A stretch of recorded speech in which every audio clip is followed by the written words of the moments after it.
Hello and welcome to our second virtual cooking class. I'm Raina Andrews from Milwaukee Public Library, and thank you to the Cargill Foundation for sponsoring these cooking series. So I'm very excited. What we try to do is to really promote food literacy. What we know is that people love to eat, but sometimes you just don't know how to cook. So we thought that this would be a fun and an awesome family-friendly activity. So I hope you're ready. So today I have my dear friend Caitlin Cullen, who is who is the lead chef and owner here at the Tandem. So today, what are we cooking? Well, I figured since it's about 95 degrees outside, I thought I'd get everybody to get their kitchen real hot and turn that oven on real high. But we're going to be making an oven-fried chicken, and luckily with two cold sides. So a kale and Brussels sprout slaw, and then a good old-fashioned potato salad. My favorite. The kale, I used to always come here for the kale salad, so I just can't wait for you to open up so I can have it again. I actually knew Raina was here because I would see her order come back and be like, that was Raina, extra almonds. Absolutely. So I'm going to get out of the way, and so first, what are we going to start on first? We're going to start by brining the chicken. This is something I usually like to have folks do in advance of cooking it. 30 minutes to an hour is fine. 24 hours is ideal, but I figured showing you guys how to brine first would be the best way to do it, so you'll know for the future, and it's going to be great chicken no matter what. Great. And then we'll get some potatoes going. I have gloves. You guys at home do not, so I feel very bad. Do you want to be plant-based maven? Would you like to cut some chicken with me? That's okay. Yeah. This is where I exit stage left, okay? And so feel free to ask questions. If you're tuning in through Zoom or on Facebook Live, be sure to ask questions. And I will be offline, off the scene here, but I'll be asking the questions to Caitlin, so feel free to ask away. Awesome. All right, so for making a brine, I'm terrible at measuring, and I know I should be better at this by now, but I am not. So I measure by taste, and the way we're going to measure a brine out is using your salt and your sugar. You're going to use that hot sauce I gave you, some hot water, and then a little bit of ice to cool that water. So I've got this container. It's an 8-quart. It's pretty huge. It's just because what we're used to at the restaurant. You could use a bowl, a cooking pan, anything that has enough room for some liquid in this chicken when we cut it up. Each of these containers is a little over 2 cups. So I'm going to tell you to put about a half a cup, 3/4 cup of sugar. And then you'll do about a 1/4 cup of salt, half a cup of salt. And you're going to go ahead and add some water. My water here is not hot, but I'm going to whisk the heck out of it. I'm on the Milwaukee Public Library Zoom. I'm going to whisk the heck out of it. And you're really just going to add water enough to get things dissolved. You can use hot tap water. Honestly, if you whisk really hard with cold water, you should be fine as well. And it looks like I've added, what would this be? Somewhere around 2 quarts of water. I'm going to give it a taste. This is something you may not love to do. If you've ever been by the ocean, you want it to kind of taste like the ocean. So it should be very salty, slightly sweet. Mine seems to be working at that, and I said it was 2 quarts of water. And then I'm just going to add enough ice to cool the mixture down, because you don't want to put raw chicken into a hot container. That was probably what is the equivalent of a quart of ice, more or less. And then this hot sauce, I'm going to have you use this multiple times today. It's going in the potato salad. It's going in the brine. It's going in what we cook the chicken in. It's the reason why my friend Darius, who's sitting off screen, cannot eat this, because he's allergic to hot sauce. But you're going to just put a couple dashes in here. Don't be worried about using too much hot sauce. It's really not going to heat the chicken much. It's just going to flavor it. And the sugar and the salt are going to, that looks nice. You just want it nice and orange. The sugar and the salt are going to do the majority of the brining. Why I like to add hot sauce is the vinegars in the hot sauce, the seasonings start to permeate the chicken. And if you've ever had a bad fried chicken before, which I have had many, including some that have been made here. If you've ever had a bad fried chicken before, it's probably because somebody didn't brine the chicken or season it well enough in advance. This is the part I'm sure most of you came here for. I know it's why Rain is here. We're here to cut this bird. Some of you may have gotten cut up birds, which is a smart thing to do. It's not a big deal. You can do it cut up. But I love cutting them for a multitude of reasons. Reason 1 being that it's cheaper. Reason 2, and really the primary reason why we do this here at the restaurant, is the young people who work here need to learn a lot of valuable skills. Learning how to break down a bird is the first step in learning some butchery. So if you ever meet somebody who just got a job in the Tandem kitchen, chances are they started with cutting chickens. Okay, so this is the little bird. It was once upon a time living someplace. We got the breasts on the front. We got the drums and thighs on the side, and we got these little wings. So I'm going to put her booby side down with the wings facing me. And I'm not sure if you're going to be able to get a good enough angle on this, but chicken is the easiest thing to butcher because it comes with some road maps, right? So just like we have joints in our shoulders, between our arms and our core, or in our elbows, chickens have the same things. So you're going to try and pull a little bit back on the skin with a little slice of the knife quick, just to expose kind of where a joint is right there. And you'll cut around that wing. Throw her in there. For the sake of those of you who are probably like, oh my God, what am I doing? I'm ruining this chicken. That's fine. You'll ruin a lot of chickens before you get good at it. If you cut the wing poorly, the only thing you're going to do is get a little breast meat on the wing. So it's not going to hurt you. You're just going to have one piece that has more meat and another that has less. And if you're not afraid of things that are kind of gross, it's really helpful if you break the bone of the wing. Yep, Raina's eyes just roll back in her head and she might be dead. But it'll help break the bone of the wing because then you'll be able to see right where you're supposed to cut it. The wings are the hardest part in your first adventure. The next thing we're going to do is going to be the easiest. So grab those legs, flip them towards you. You get to look inside if you'd like. I don't know if you're into that. So this is an important cut. See how the skin is pulling here? You don't want to cut into the meat right here. All you're going to do is cut the skin so that you can see the inside. So as soon as you break that skin, you're able to get a better road map. We have a question from Tiffany. Yeah. She's asking, what were the ingredients again for the brine? The brine is going to be about, I'd say, 3/4 cup sugar, about 1/4 cup salt, a couple dashes of hot sauce. This is my fresh bottle, and I think I'm about 1/5 of the way down into it.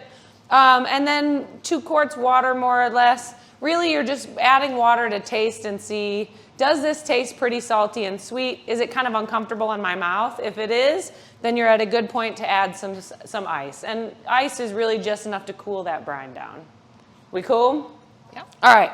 So when you look up in here, we're going to break some more bones, but chickens always have lines. If you bend this back right here, it's going to expose that bone on the thigh that you're used to seeing when you're eating whole chicken or eating pieces of chicken.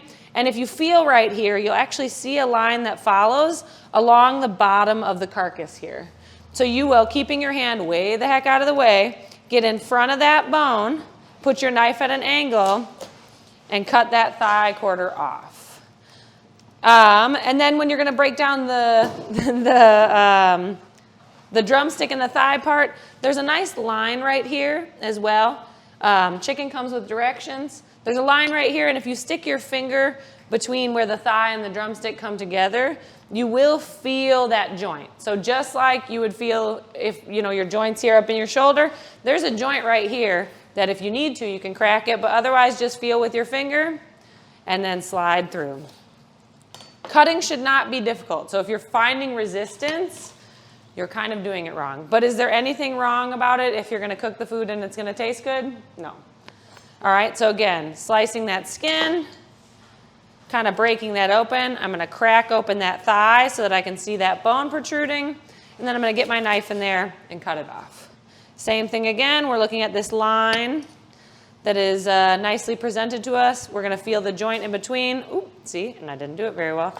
And then you're going to cut in between the two. This looks more like the thigh you buy at the store. And this is going to look like that drumstick you get from the butcher. Now, this is the real fun part. You sure you don't want to do this part, Raina? I'm certain, yes. All right. So we've got the breast here, and then we've got the cavity on the back. We want the breast so that the thick parts are side down and facing away, and we're going to hold on to this rib cage. We are going to slice away the body, keeping some bones attached to the breast, but see how I went in there like and this is the really awesome part. You're going to stick your knife through the neck hole.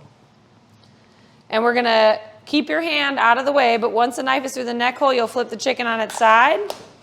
Crack that last bone. Raina's eyes went back in her head one more time. Can someone make sure she didn't pass out, please? And then on the other side, again, you're going to keep your hand out of the way. You're really just trying to remove this carcass and leave this whole, sometimes you buy this like this in the store, or if you get turkey breasts around Thanksgiving, if you're not going to eat a whole turkey, That's what you're after. If you are into chicken, as I am, this is a great way to start a stock. So your chicken might have come with some, dark or like organ meats inside. You could crack this in half and roast it in the oven. You could roast those organ meats or cook them in a pan. And then go ahead and cover it with basically some of the stuff we're using here. The ends of the celery. If you got an old onion, toss it in there, and any herbs. For the sake of this, I'm going to throw it in here because I don't need it to be sitting out on the table for the rest of this time. All right, last but not least, your chicken is upside down, facing you. It looks like a beautiful heart. We have to make it through this bone in the middle, but we don't want to screw up this lovely skin on the front. If you ever get fried chicken and it's missing skin, it is a very sad experience. So I'm going to take my knife in one hand. I'm going to get myself centered in the middle of this breastbone. I'm going to use the top of my hand to plow through, and then once I've made it through the bone, I'm going to very carefully slice my bird so that I get that breast skin still attached. And if you were one of the Tandem's customers in our early days before we cut the breasts in half, you may have received a raw fried chicken here at this fine establishment. It happened no fewer than 5 times. And one time it happened to Miss Sharon and Mr. Larry one time. That was the best.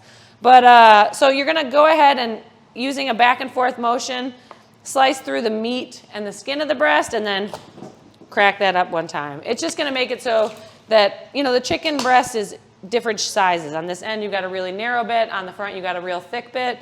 And if they are cooking for too long, it's just going to dry out in some spots. Some parts will be kind of raw, some will be kind of dry. So you just kind of toss that about. I'll remove these yucky things. And we'll get started on the next most important thing. Anybody have any questions? Are we good, Raina? Everybody's happy? We're all good. Everyone's happy so far. I love that. Okay, potato salad. Darius and I keep referring to him because he's sitting in the corner here. You can't see him, but he is our first employee ever who happens to be a fine friend, and he was stopping by. He and I have had many conversations about the way that different folks eat different barbecue and picnic sides. So my recipe for potato salad is what I like to call a hybrid potato salad. I've yet to meet a person who does not like this because I take elements of everybody's style of potato salad. So it's like everyone's grandma used to make, I hope. If not, you can, tweet me or something. I don't have a Twitter. You can tell me why I've done a terrible thing. I've got a pot full of cold water. I'm going to add some salt into that. Salt it a little heavier than you would pasta. And then I've got my little potatoes. Red, white, whatever you like is fine. I prefer waxy potatoes to starchy, so waxies are going to be like your Reds, your Yukons, as opposed to like your standard Idaho potatoes. Those are going to come out a little mushier, I would say. Mm-hmm. And I like to keep my peel on. If you like to peel off, live your life. A lot of folks in the old tradition boil the potatoes whole. For the sake of this, I'm going to actually boil them cut up. And as soon as I cut them, they're going to go straight into this water. Because if they don't go into this water, they're going to start to turn brown, and it'll be gross. So cut them whatever size you think is normal for you. But I'm not doing anything super fancy. Most of the potatoes will get smashed down at some point during this process, because that's what makes a good potato salad in my book. And so you just want to make sure that you're cutting them all roughly the same size. Doesn't need to be perfect. Doesn't need to be like you're, working at the French Laundry. Caitlin, about how much of this can be prepped in advance? All of it. Yeah. So the beauty of this is the oven fried chicken truly is the one thing you'd have to do day of. But you could make the dressing. I would cut all of the things for the slaw and make the dressing and not dress it until just before. But potato salad honestly is better the day after than it is the day it's made. So yeah, I would usually suggest getting this. This is my favorite menu for like a summer barbecue go-to, just because it really keeps me from having to hang out with folks. Just kidding. This gives me the chance to hang out with folks. Otherwise, I'm hiding in the kitchen, and then my wife yells at me and tells me, like, go be social.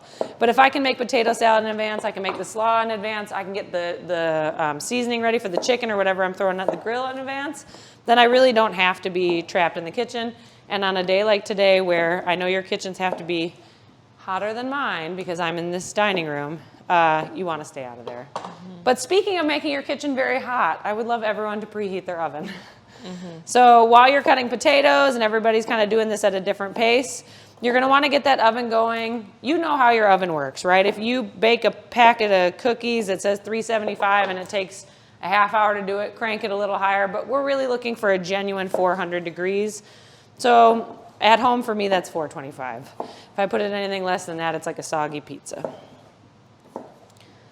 And I'm gonna keep moving. If Raina yells at me and tells me people are yelling at me to slow down, that's fine. Yeah, people are saying that you're going really fast. Like Vanessa says that, you know, I'm watching, taking copious notes, but I'm just gonna have to make this tomorrow. So she could technically follow along and at least do the potato salad tonight. Honestly, that would be a great idea. And I've been chopping things for a long time. I've been cutting chickens for a long time. I've been chopping potatoes fast. And we're usually doing them not in a pot this big, but in a pot this big here. So if you do need to follow along, take it a little slower. This is being recorded, am I right? This is being recorded. You can kind of just, I think seeing it once is going to be really helpful. And then you can make it on your own time, maybe when it is not 95 degrees at 6:30 in the afternoon. So I'm going to put this potato on, just like I said, cold water, salt, some chopped potatoes. We'll get that boy running. Excellent. And I always start my potatoes in cold. I like to bring them up to a good boil and then just kind of let them simmer until they're fork tender. Fork tender is different for everybody. For me, it is kind of enough that it won't break apart completely when I hit it, but that it could if I gave it a little twist. Some folks really like a mushy, mushy potato salad. That's not me. I like somewhere in between where some of the potatoes are breaking down and some are not. And I think, oh, I still have one more potato. We don't need that one. Okay, so we're gonna keep chopping the rest of the stuff for our potato salad. You can keep or omit things as you see fit, but celery for me is king. Fresh dill is a killer, and right now if you go to the Fondy market, every farmer has fresh dill on the table. It's everywhere, it's abundant. This is Wisconsin and it is July. I tried to pick things that were kind of seasonal. And then I like green onions as opposed to red or white. Red or white can be kind of harsh. Green onions kind of keeps it a fresher, lighter potato salad, which is always what I'm after. May I forge ahead, Miss Raina? Please do. Okay, excellent. I'm gonna use probably half of these scallions because I'm gonna use the other half in our coleslaw, which is an optional little add, but I really like it, especially this time of year when your scallions and your green onions are looking really fresh and nice. Just go for it. Take off the ends. If you are a person who is smarter than I am, because I just threw these away, you can take off your ends about an inch up. And if you put the bottom into some cold water and just check the water every couple days, you'll grow new onions, especially if you have really big ones. That was my #1 COVID hack. I think a lot of people did that, but that saved me from having to go to the store all the time. And then slice them how you like. I like mine really thin, and I'm pretty good at cutting. But if that's not your bag, that's fine. Just try and get the white and light green parts fairly thin because they are going to be a lot toothier than the green parts. But you just go ahead and slice them as thin as you like. You can add more or less based on your, how many potatoes you decided to cut. I've got this nice little pot going, but for me, I think this is probably going to be enough onions. And I also like to get quite a bit of celery in there. If you don't have fresh dill, I actually just spent a month cooking in a national park kitchen, which might as well have been like a prison kitchen because there was not a lot of options for fresh food in there. But I will tell you that the dried dill in a potato salad in a pinch doesn't hurt. Actually turned out really nice. Wow, I mean, your cutting is I'm great. rusty too. I'm really glad you think that. Yeah. It's the camera angles. They're doing a good job. All right, so slide all your green onions into just one big mixing bowl. I'm also not like really intense about bowl versus whatever. If you have a pot, if you've ever seen us toss a salad here, like to order every time you've gotten a salad, it's gonna be in a pot that's nearby. So whatever is a receptacle that can hold things that you can toss about will be just fine. And then we're gonna do some celery. This celery needs a rinse. Good thing I got a bunch of water over here. So, and folks, cooking is like a dance, right? It's almost like soul food. Do what makes you feel good, and nothing is perfect. Yeah, exactly. So if celery's not your thing, well, you can't not have celery in potato salad. But if celery's not your thing, use a little bit of celery. You do not need to have 4 whole stalks. For me, I like to cut it very fine. Again, that's up to you. And when I'm cutting my celery nice and fine, this would be great stuff to save if you wanted to make chicken stock later. Same with the ends of those onions. But I find a couple tricks have worked for me because often we have to cut a bunch of celery here for hours on end for different things. I always cut it in half first, just because trying to navigate a knife along something that long is a setup for failure. So if you cut it in half first, then you can kind of cut it in nice thin little strips and maybe have some semblance of success with that. But again, potato salad, one of the things I really love about the kind of food we do here is while technique can make it feel a little different or feel a little fancy or just feel like something you didn't have to make yourself, the food we make here is very humble food. It's all ingredients that are basically shelf stable or readily available, and the only things that we really get messy with are like fancy bacon. But otherwise, this is all stuff you have sitting around the house, or something you can grab at the store for less than $10, especially if you got some seasoning. And so cut it how you want it. Cut it how your grandma made it. Cut it how you think it should look. Just do it your way, because it really doesn't matter as long as it tastes good. It might matter if it doesn't look good here because you guys pay us for that. But at your house right now with your family, I think just however you do it is good with me. While you're cutting that, can you talk about the sharpness of your knife and how important it is for your knife to actually be sharpened? Yeah, so if this knife was not sharp, I would lose my fingertip because I'd probably get stuck on one of these pieces. But a sharp knife really helps you make a precise cut. It helps actually save your fingers. You'd think a dull knife would be safer, but in fact, a dull knife is more likely to catch when you're doing something like this and take a wrong turn. And we get these knives from Gassy. I don't know what they are. I guess they are a knife company and a sharpening company, but they've been so awesome. During the pandemic, because we were feeding folks, we usually pay them as a vendor to sharpen our knives every 2 weeks, and it's just a rental program. They haven't made us pay for a single sharpened knife since we started cooking for the community. Because the guy came in one day and I thought, bro, it's a pandemic and we're closed. And he looked at me and he said, how are you going to cook all this food if none of your knives are sharp? So if you feel like getting excited about a rental knife company, Gassy's a pretty good one. Okay, fresh dill. You like dill, Raina? I love dill. I love dill. I love dill pickles. I love that dill pickle pizza at the State Fair. Have you had that? No. Your vegan self would probably explode and die because it's very cheesy. Yeah. But that is one of my favorite things. It sounds so crazy, but it's like Alfredo, dill, fresh pickles. On the pizza? Yeah, I got to tell you, it sounds horrible. It is so good. That's different. It is my fave. Well, I can't really do all the State Fair stuff without feeling like I'm going to have heart failure. So the dill pickle pizza is about as close as I can get. I'm going to save a little bit of this dill because we don't really need all of it. But then I made a potato salad, in fact, 2 days ago because it's such an easy thing to make. And I didn't chop the dill at all, just kind of left it rustic and tall. It's really up to you. For this one, I'm just going to give it a nice slice across. You're just taking the leafy parts off the stems, but honestly, the stems of dill are so tender, especially this time of year, that if you get some stems in there, you're not going to notice, especially with the celery and the green onions. I'm gonna get that up in there. And then we're gonna just eyeball some things. So I might have given you guys some measurements that said like tablespoon or teaspoon, and those were all a lie because I've never measured anything in a day in my life. But I do like to use soup spoon, or like what is that, a cereal spoon? Mm-hmm. So I've got a big thing of cereal spoons here. It's a good way to keep track of your measurements. And I've got an array of delicious, weird condiments here that we'll be using for this. So it depends on how mayonnaise-y you are as a person.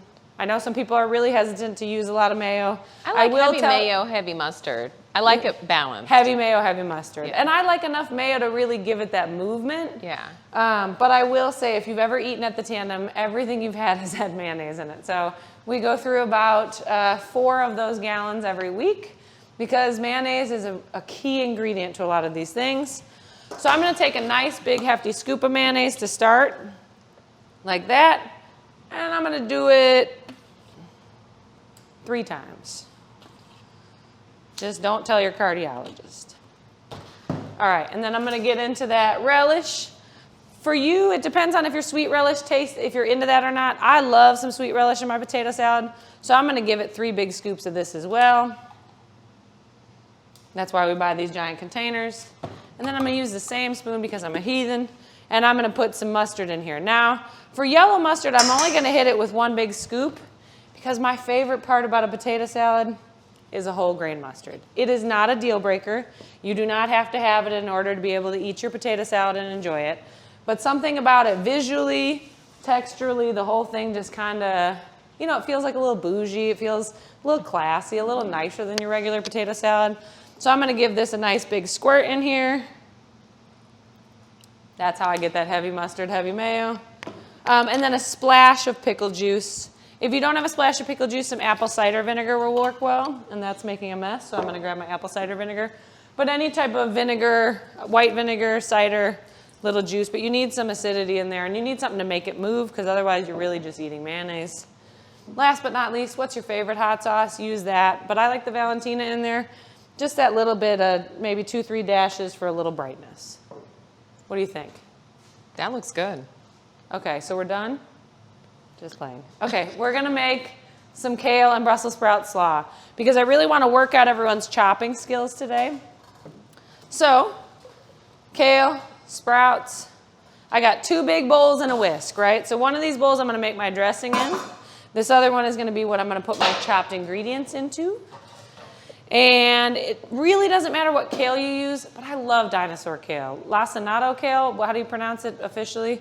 I love it. I think it's texturally really cool. It's a lot closer to like a baby of romaine and cabbage in some ways. And the Brussels sprouts are just mini cabbages, so they're gonna hold up. But this is a more tender, visually interesting coleslaw that I find folks usually like.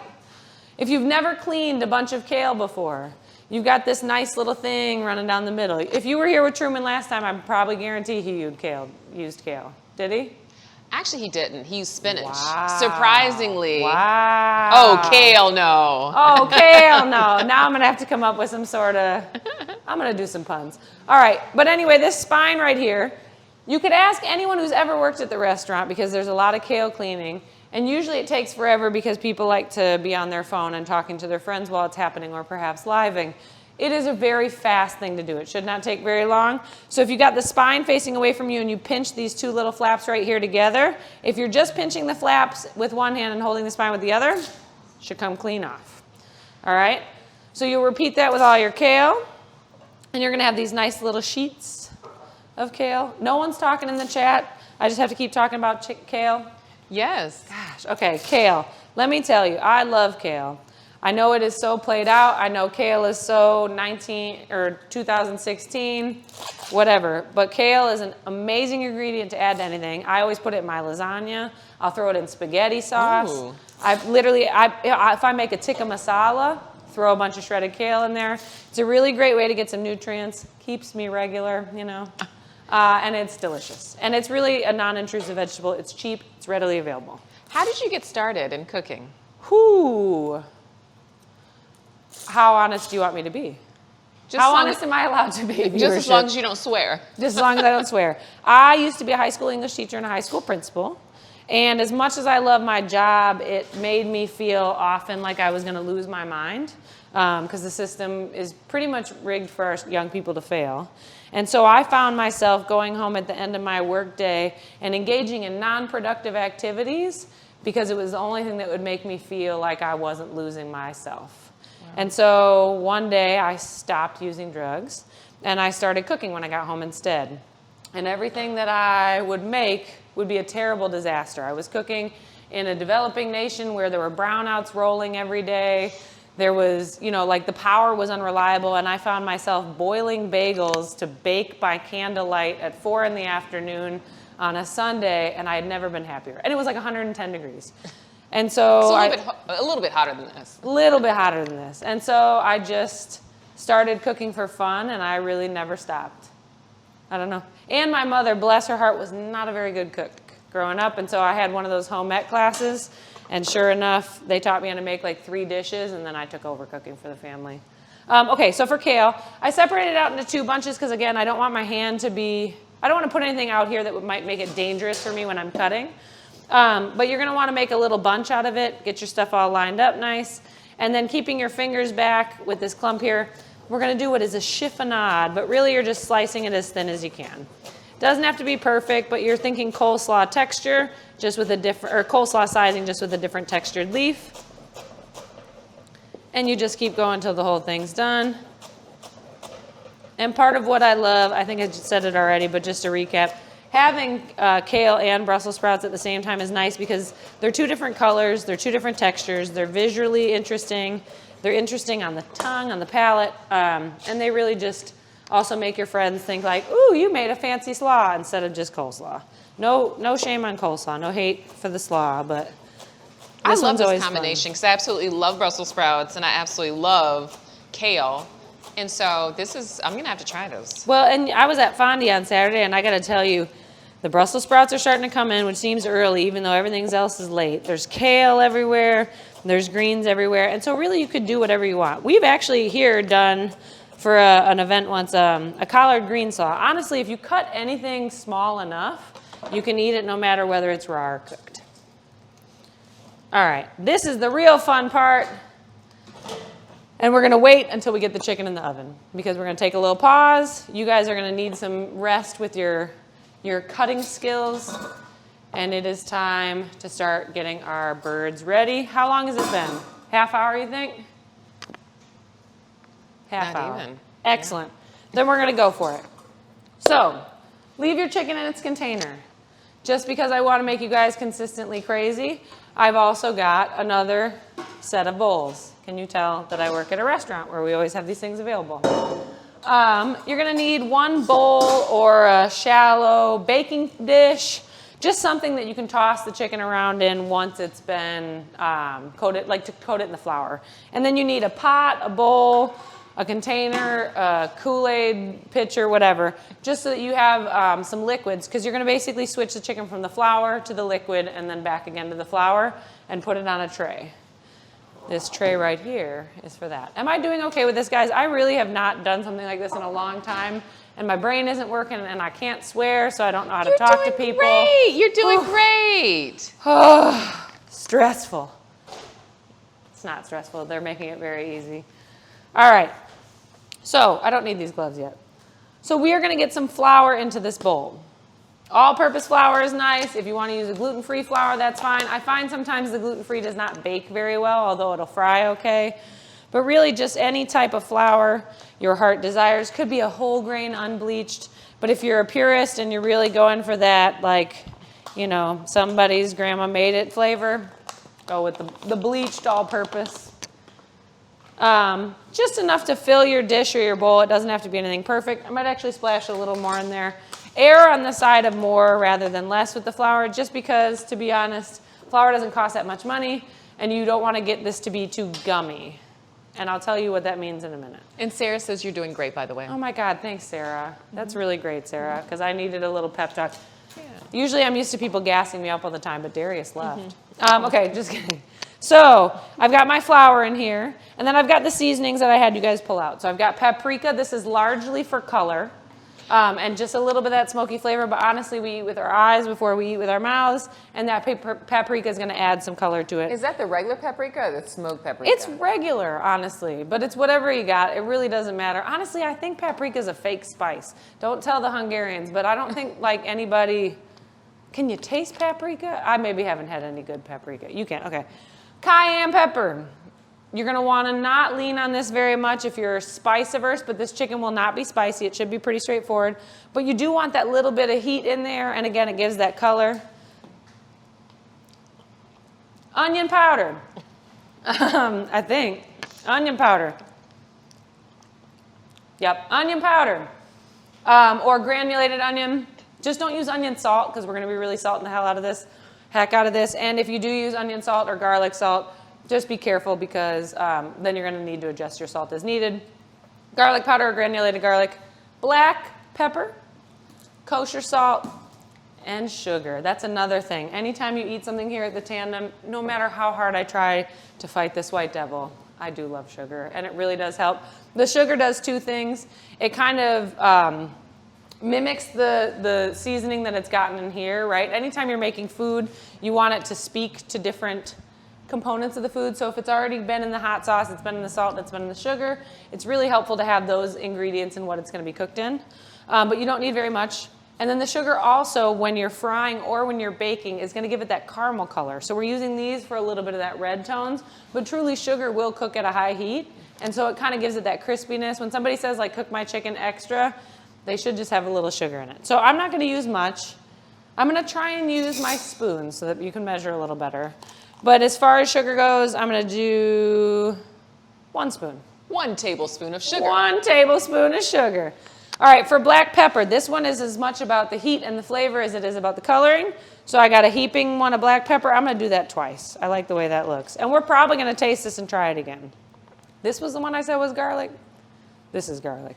For garlic, you're going to go 3 heaping spoons. For onion, you're going to hit it with 2 heaping spoons. You want that onion flavor, but you don't want it overpowering. For cayenne, we're talking maybe a little spoon tip. Nothing too, 2 spoon tips, I lied. And for the paprika, same. Just for that little bit of color. This is where I cannot help you with the spoon trick. We need some salt. And we're going to do a good old-fashioned 4-finger pinch. That's taking every finger or every digit on your hand and picking up some salt. And you're going to do that. We're going to start with 4 times. Anne says this is absolutely amazing. She loves this hands-on kind of education. Keep on fueling the flames. Let's keep gassing me up. I love that. Well, thanks. I really needed gassing up. And also, everyone should be gassing up Rena because this was her idea. And it sounds like a great idea and a great way to spend some time while we're all still kind of separated out. Because they said on the radio the Earth's still dying and we're all still dying. Is that true? The world's still dying? Yeah. Yeah, every day. Okay, cool. Yeah, that's kind of inevitable. Cool. Then this is something good to do at home when the apocalypse is coming or, you know. Sorry, maybe I should tone it down. I'm going to lick this again because I'm only eating this myself and it is going to get very cooked. But I need to lick my finger, stick it in some raw flour, give it a taste. I know it's a weird thing to do. You should try doing it too. Raw flour is dangerous. It's the thing that's in, like if you eat cookie dough, ooh, it's down the wrong pipe, sorry. You know how you're not supposed to eat raw cookie dough? It's not because of the eggs, it's because of the flour. Well, while we're waiting, and how does it taste though? Tastes pretty good. I'm going to give mine 1 more salt. Okay. So we have a question from Lydia. She says, where are you from and how did you end up here in Milwaukee? Whoo, I was born in Dearborn, just outside of Detroit. My folks live up kind of by Flint. And I moved here because I closed my eyes and pointed at a map, if you can believe such a thing, Lydia. And I wish that hadn't happened because now every time I have to answer that, I sound just like I did. But that's what happened. I wanted to be back in the Midwest. I'd been living abroad for a while. And I didn't want to go to Detroit again. So Milwaukee was the closest thing. I think I landed on Oconomowoc, which I thought was called Oconomowoc. And Milwaukee was the closest city. And I've been here ever since. It's been about 8 years. That's very coming to America. Very much could have been Queens, right? Could have been anything. Yeah. Okay, check your potatoes. So, mine are really getting there. How's everybody's taters feeling? No knowledge yet. If you want to be very extra about potatoes, which I am wont to do, you can skim off some of your potato scum. It's not a requirement. I learned this from a chef once, and honestly, I do it every time because I just think it's classy. Again, it's like, why make slaw with Brussels sprouts and kale? Why not? Classy. Why add some grainy mustard to your potato salad? Classy. And I'm going to have you guys get started on something while we're skimming this potato water. And I just want you to boil some eggs. So I've only got the 1 burner here, which means I'm going to get some eggs going as soon as these potatoes are done. But I want you to get some going too. Hard boil them however you like. If you don't know how to hard boil eggs, general rule of thumb is get a small saucepan going really hot. Once it starts boiling, use a spoon or something to drop the eggs in slowly. And I like 11 minutes. Just really depends on what your thing is. But 11 is going to be cooked all the way through. 12 is going to be extra hard boiled. My wife likes them about 6. That's great to know. So you put eggs, cold eggs, into boiling water. You don't put the eggs in and let it come to a boil. I've done it every type of way. So there's a downside to putting eggs in the water and letting them come up to a boil, and it's that you might forget about them, and those eggs might boil all the water off, and then they might explode in your kitchen, which is in the other room while there's a camera crew in the other room. Sound familiar? It's happened once or twice today. But also, I find that it's a little more accurate if you go ahead with the dropping into boiling water. Otherwise, another method is to start the eggs and the water cold, bring them both to a boil, and then once it's rolling, cover your pot, turn it off, and the same timing applies. 11 or 12 minutes, depending on how hard boiled you like your stuff. Cool. My potatoes are really getting there. How's anybody? I can't hear people, that's the bummer. How are your potatoes, guys? A lot of people are following along with you, but I'll wait for them to respond. Sarah wanted to give you a shout out. She's like, wow, we're really lucky to have you. Oh, thanks, Sarah. I'm really lucky to have you at this event. Okay, my potatoes are still going, so I'm going to stop being a weirdo. My flour tastes good. I don't know if we can get a tight shot on this flour or how that works, but you want to see the flecks of black pepper in there. You want it to texturally looks a little strange because of the sugar and the salt. It's not going to look like flour out of the bag anymore. It's almost going to have like a crumble to it. That's awesome. We're going to set that aside, not in the shot of the camera. And then we're going to grab this container, this bowl, this whatever you want to do. This is what we're going to make our liquid mixture in. I have forgotten my eggs behind the bar because I wanted to keep them refrigerated. So I'm going to step off camera or have someone grab them quickly. I'll be right back. And Raina's just going to talk and make things sound interesting for a second. Yeah, so we are here and we are making oven fried chicken. Let me come over here so I'm not so off camera. So today we're making oven fried chicken for those of you just tuning in with a kale and Brussels sprout slaw. And can you consider this Southern potato salad? Not really Southern. It's adjacent. Midwestern feel on Southern potato salad. Honestly, a lot of Milwaukee cooking, especially when you're looking Milwaukee, Detroit, other spots, a lot of the cooking that's done up here is Southern cooking, right? Yes. Folks had to get here. The foodways of the diaspora are very serious. Yes. And so Milwaukeeans, I find, are, Tennesseans. Yes. Are Mississippians. Yes. You're from Texas. And we know how to do fried chicken. And you know how to do your own yeah, so I would say it is a real hybrid food. And everything we cook here, people have pigeonholed the Tandem into being Southern. Yeah. We're not really a Southern place. Okay. I'm not from the South. I don't have any family down there. I mean, I have some family in Kentucky now, but it's not where my people are from. Right. But it's mostly just comfort food. Like, what do you like to eat that makes you feel good? What goes nice? And like real casual food. Burgers, chicken, potato salads. We go through those 4 containers of mayonnaise every week. Yes, and you're back. I'm back. Thank you, thank you, thank you. Okay, so I'm going to do 2 eggs in here. Again, this doesn't have to be a science either. 1 egg, 2 egg, 3 eggs. If you lose half an egg on your way down, that's fine too. But you're going to go ahead and whisk those up really good.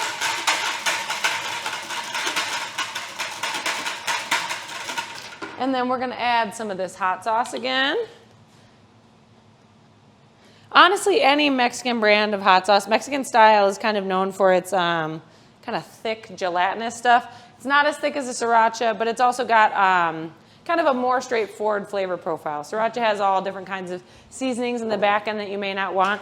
We really don't want the hot sauce to do much except add that little bit of zest and that little bit of color. I'm going to use my dirty celery water, but this is just water to get the things going.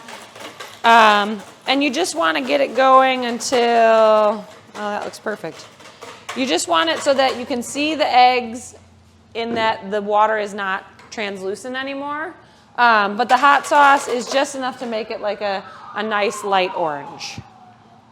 So we have a question from Andy. They're Yeah. asking, it's about the chicken brine. Why do you prefer a wet brine rather than doing a dry brine? Oh, that's a good question.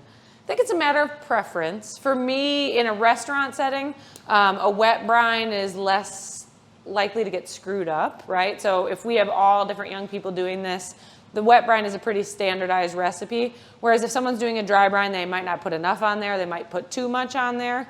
And also, it's messier. So if you're doing a dry brine, if you've ever dry brined a bird for Thanksgiving or whatever, and you've got it all packed on and it's covered and on a tray, all of the brine has parts of the chicken leach out, right? As the brine enters the bird, some of the juices from the chicken have to leave the bird. And for a dry brine, that means trays upon trays in our coolers full of juicy stuff splashing everywhere. If we do it in a wet brine, it just means we can take, or wet brine, we can just take the birds, dump them in there, put a lid on them, and then bring them upstairs and dump them out. And there's less contamination is basically my reasoning.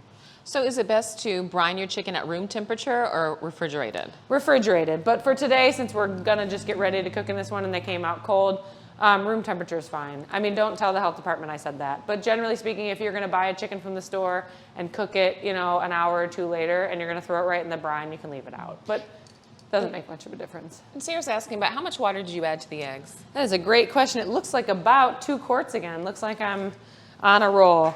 But it honestly, this is the thing that matters the least out of everything we're doing today. You could just have eggs, you could just have water, you could have really spicy chicken and just have hot sauce, but really what you put in here doesn't quite matter. It's just something to bind the bird to its friends. I'm gonna put this over here. Okay, my potatoes are done. I'm gonna strain them. I've got this secret straining container. This is not normally how we do things, but this way I don't have to go back to the kitchen. And I'm just gonna let the potatoes continue to sit in the strainer and drain off to the side because they're gonna continue to steam. They're gonna take in that last little bit of salt. They're gonna reabsorb that moisture that's going out. And they're gonna cool just enough so that when we do add them to this, they're not like hot fire. I am going to boil my eggs and grab a pot to do that. I was going to pretend not to boil eggs, but I'm gonna do it instead. And I'm gonna use my potato water because water is a finite natural resource and the eggs are in shells.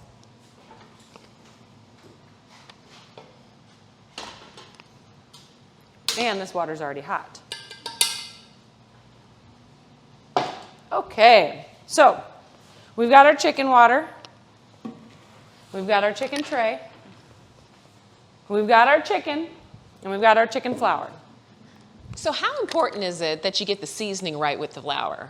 It's critical. So please infect yourself one more time with whatever raw flour can give you because it really is. If your chicken is, it doesn't matter how much brining you do, the brining will save you. You know what I mean? If you really under-season, it'll help you.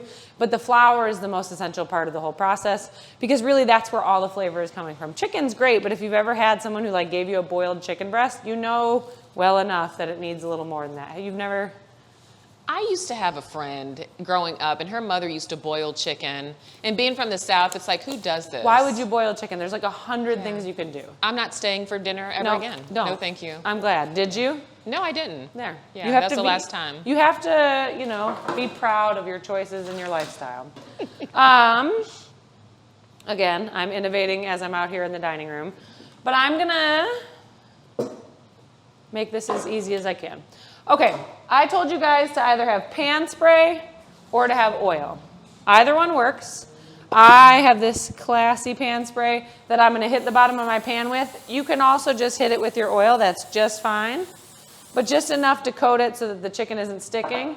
And then I'm actually gonna use pan spray, and it seems gross and crazy, but a lot of folks have those handheld ones at home. This is just our Restaurant Depot stuff. But once your chicken is coated in the flour before you put it in the oven, brushing it with some oil or spraying it with pan spray is gonna be really helpful.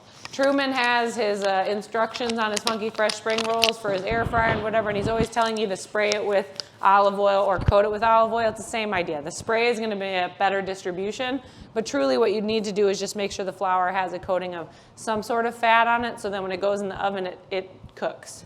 Sarah's asking, any guess on about how many cups of flour you put in there? I would say that out of this 5-pound bag of flour, I used A pound? a little less than half. So I'd say I used 7 to 8 cups. Okay. Thanks, Sarah. Sarah's paying really close attention. I love it. Okay, here is something that will seem kind of gross. Your hands are gonna get gooey. If you don't have gloves at home, maybe take off any rings or jewelry you have, but the gloves really help me. You need to pick one hand that's gonna be your wet hand and one hand that's gonna be your dry hand. I pick my dry hand as my dominant hand because I've got better mobility in it, which means my wet hand's gonna be my left. I'm gonna pull out a piece of chicken. Nope, that's the carcass. I'm gonna pull out a piece of chicken. I'm gonna really let it drain some of this brine.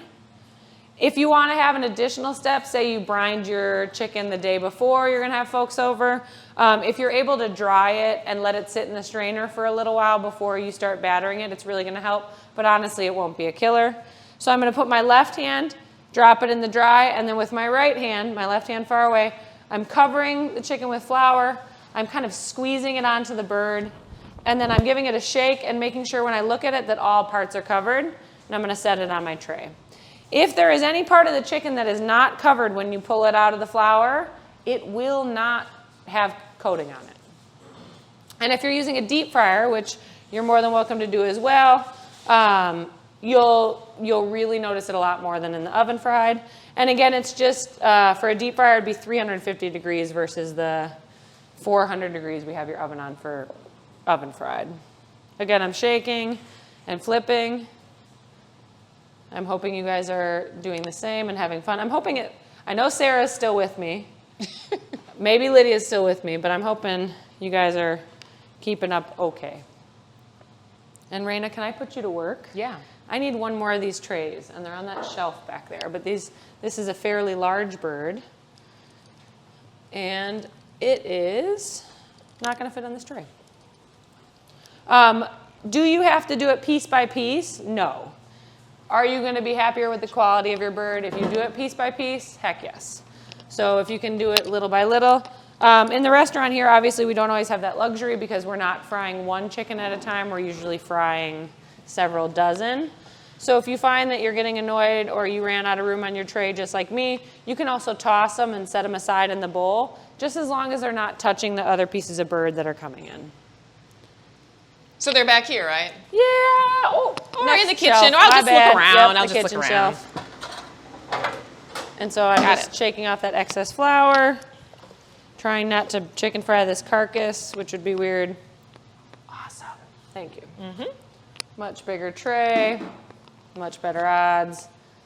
But really just making sure it's covered in all spots. And then since I'm going to use a different tray, I'm going to respray it. So I'm going to leave these all in here, actually. Ignore what I'm doing. And if you're going to brine your chicken overnight in the fridge, one thing I will say is just make sure that you cover it up. That sounds like a very logical thing, I know.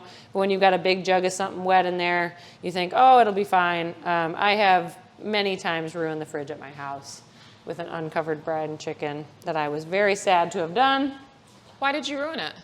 Well, I didn't ruin it, but I got chicken goo everywhere.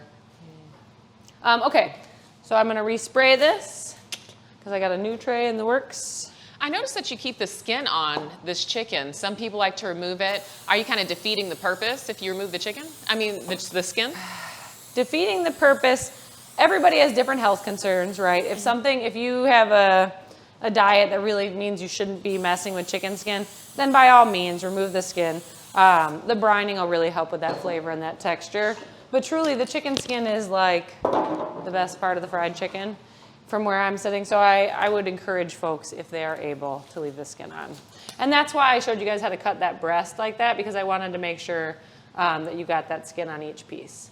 So once you've got it nice and coated, all of your pieces, your thighs and your breasts will have two sides, one that has no skin and one that has skin.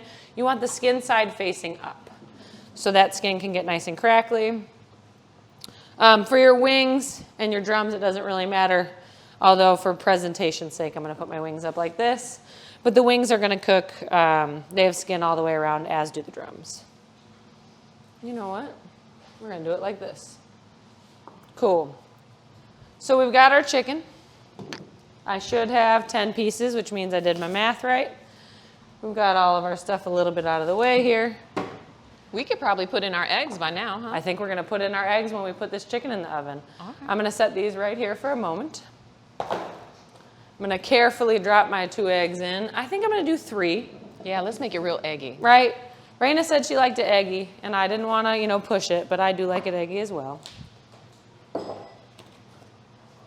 And then I've just got this little spoon, slowly dropping. If your egg cracks, it doesn't matter. We're going to chop the heck out of them anyway. But just generally speaking, you want to try and not break them on their way down. And then I'm gonna take this chicken to the kitchen. Permission to chicken? Yeah. Permission to launch. I think there's a guy who's gonna follow me, that's why I asked. A nice gentleman with a nice camera. He might still be plugged in, but I'll go very fast. This is nice getting it behind the scenes and everything. Boy, we are fancy around here. Our kitchen is in the process of currently being deep cleaned, which is why everything is not where it normally is. But this is where the magic sometimes happens.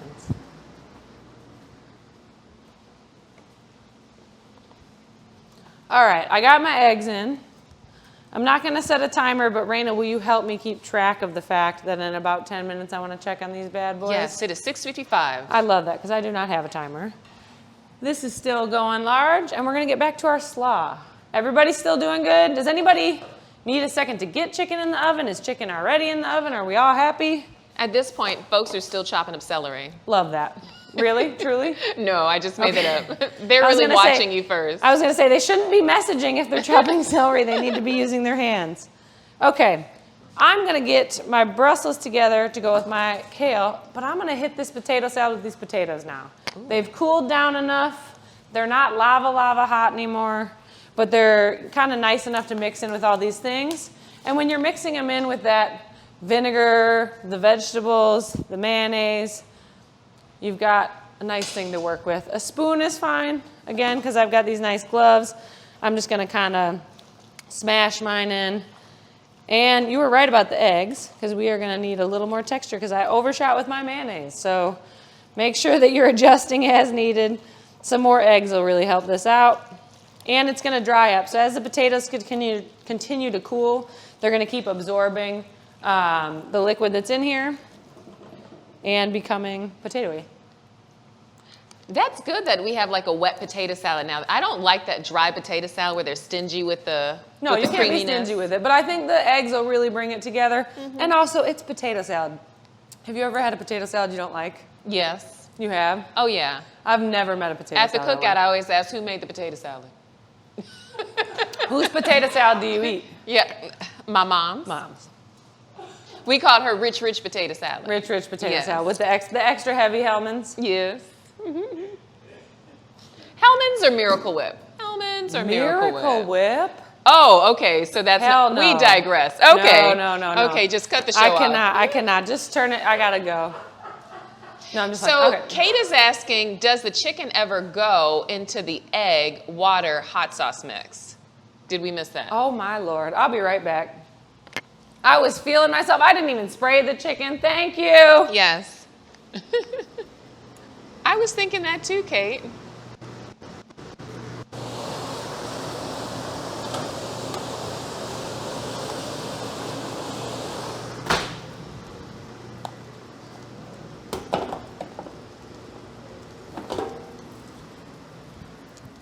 It's hot in here. I'm sweaty. I'm confused. I need another towel.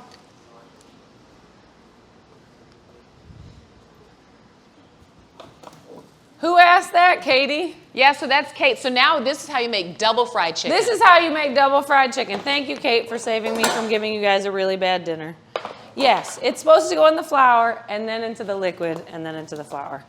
But I was just too eager to get it out of the way. And I'm sweating. Yeah. I'm really Do you want me hot. to move some of these things to the side to create some space? No, I think we're okay. Thank you, though. Unless you guys are having trouble seeing. Nope. So yes, flour, liquid, and then flour. For the Yep.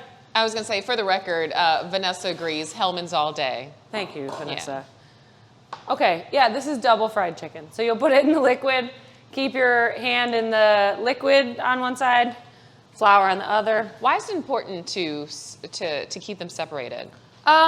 It's not critical because we're only making one chicken, but truly, if your flour, if you gum up your liquid with your flour, or you gum up your flour with your liquid, you're not going to have this nice smooth coating on it. You're going to have that crunchy gooey, and which is not bad. But if you've ever seen somebody who served you some chicken that just looked kind of like half crumbly, half bald, that's what happened.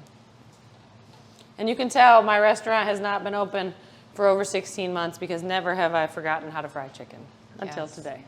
Y'all, it's starting to smell really good in here. It did smell good. Yes. The chicken Just is that on its quick. way, just that little bit of cooking. And thank you for Kate or Katie or whatever your name was for noticing that, because we also do need to spray it with something or coat it with some oil so that it gets that crispy skin. Again, not super necessary, but you're gonna eat with your eyes, and if you see that it's floury looking, you're not gonna wanna eat that. Yeah, and I think the beauty of this virtual cooking class that we're live, like this happens. This happened. Yeah. We're here. I was working at a national park kitchen for 1 month this summer, just because I wanted to get out of town and be up in the wilderness, and I made this chicken for the staff there. And I gotta tell you, after a year or more of not making it, it wasn't exactly like I wanted it to be. So that's the good part about making chicken and making these types of sides too, is you just make them the best you can. And every time you make it a little different. If you've ever been here and you've noticed that the chicken is different from one time to the next, it's usually the person cooking it is different. And I'll tell you, based on the person who works the fryers, you want to hope that it's somebody like Zari or Meech who loves fried chicken, because they eat it every day, which means every day when they eat it, they notice, oh, that seasoning just needs a little more black pepper. Oh, that seasoning just needs a little more garlic powder. And that's really when the stuff sings. So folks at home, if you're wondering, what does it smell like in here? I can smell the bougie mustard. Bougie mustard. I can smell the eggs boiling, which are probably almost done. We're getting close, about 5 minutes. And I could smell just a hint of that, of the fried chicken as it was just starting. All right, So like some of those seasonings really marrying together now. Thanks, Raina. We're gonna do it again, guys. This We're gonna time, try I it mean again. it. So really shake that flour off. I'm gonna put it really, dark meat and light meat is gonna cook about the exact same amount of time with the exception of the wings. If you're very particular about how cooked your chicken gets, like you don't want your wings more cooked than the rest of your meat, that's fine. You're just gonna wanna put them on a part of the tray that's easy to grab while it's in the oven, because they will cook honestly, in about half the time.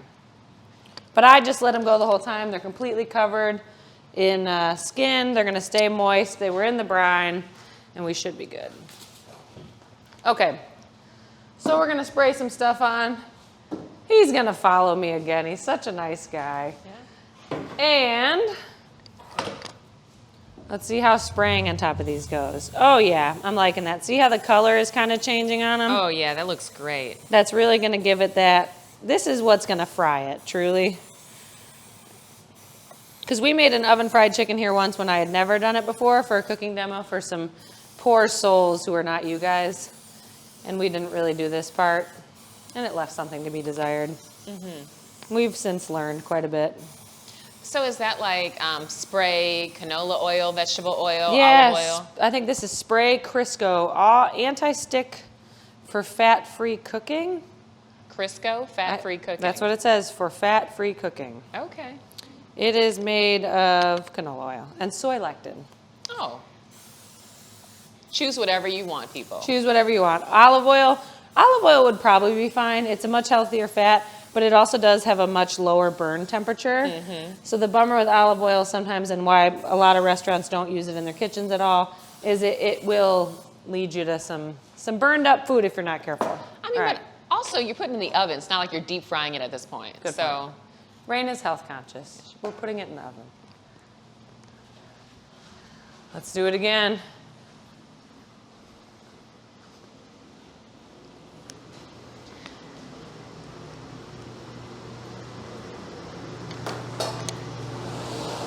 In case you can see that this kitchen is slightly a mess, it's because that's where I exploded those eggs that I was referring to earlier, just before we joined one another.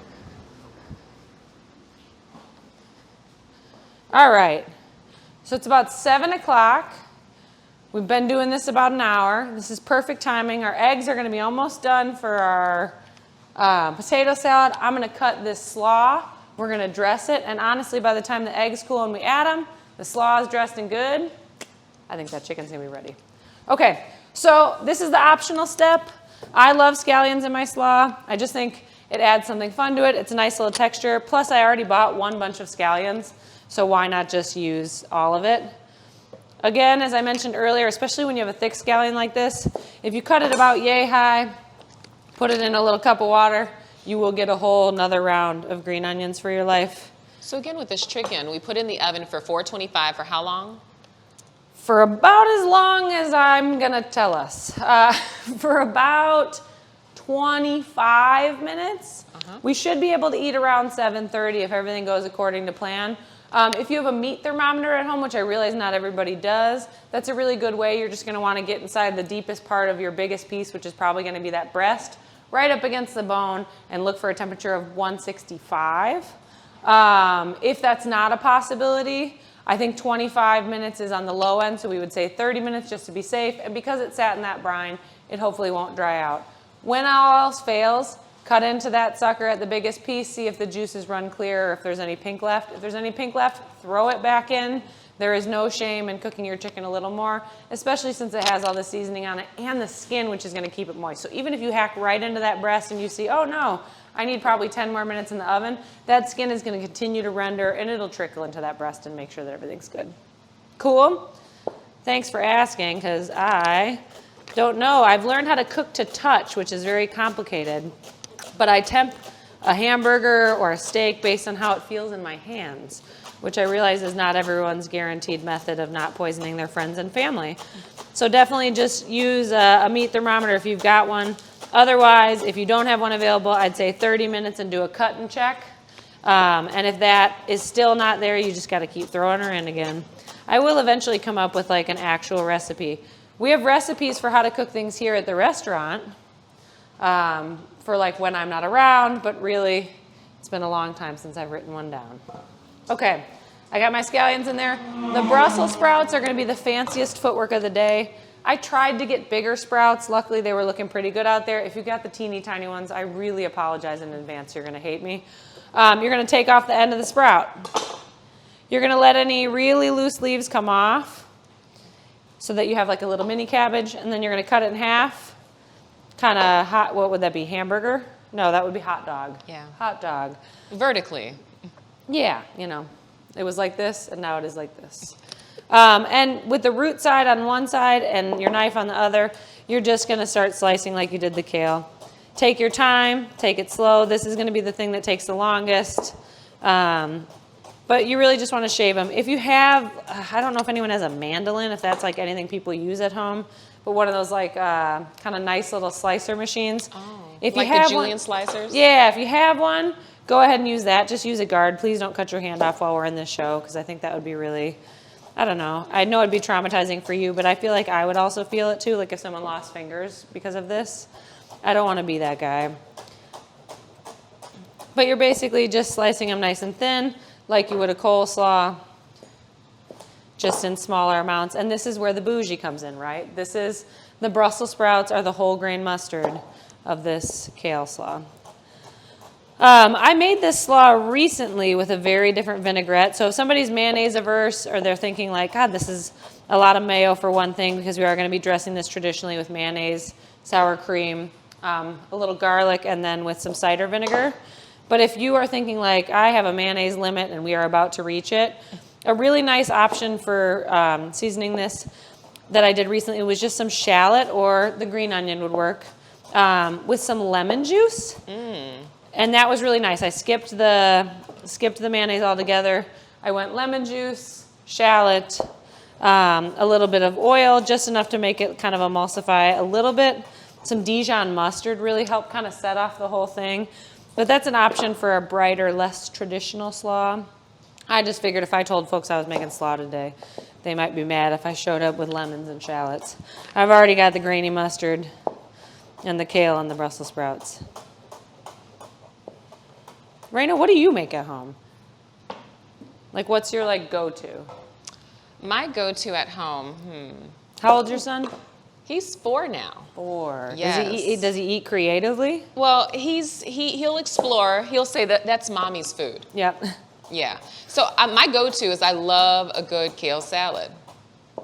What do you like to dress it with? What's your thing? I actually do a kind of like a maple balsamic, Ooh. where I take a little bit of maple syrup, some apple cider vinegar, a little aminos, and Aminos. I like that. Yeah.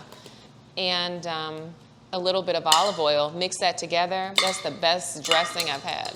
Okay. And massage, then I massage it into my kale. Okay, I like that. Massage it into the kale. Like a party in your mouth. So do you keep your kale whole? Or like in like chunks, or do you chiffonade it like this, or strip it up? What's your thing? So I strip it, I do it just like you did, and then I break it into pieces. I don't cut it, Okay. I break it into pieces. Break it into pieces. Yep. I like that. And I love eggplant, so a lot of my stuff has to do with Really? eggplant. Oh yeah. Eggplant is not my favorite. I have loved the prevalence of the eggplant emoji. I found that in kitchens it's very hilarious to find a young man who like will get a farmer brings in a crate of eggplant and somebody loses their mind. Like, this is the eggplant emoji. And I'm like, no, bro, that's an eggplant. Like, just It's just that's eggplant, a regular period. eggplant. And so I like it more for that. But how do you cook your eggplant that you like it? Like, what's your shtick? Well, I love cooking eggplant like in a ratatouille, like having it stewed. Ooh, I like as that. a replacement for meat. I Okay. love using mushrooms as a replacement for meat. Yep. And seasoning the heck out of my food. So Okay. using a lot of natural herbs and spices. Yep. There's a cookbook. Gosh, I can't remember what it's called now. Plenty. Otto Lengi is the guy's name. He's like a very famous vegetable. Plenty is what it's called.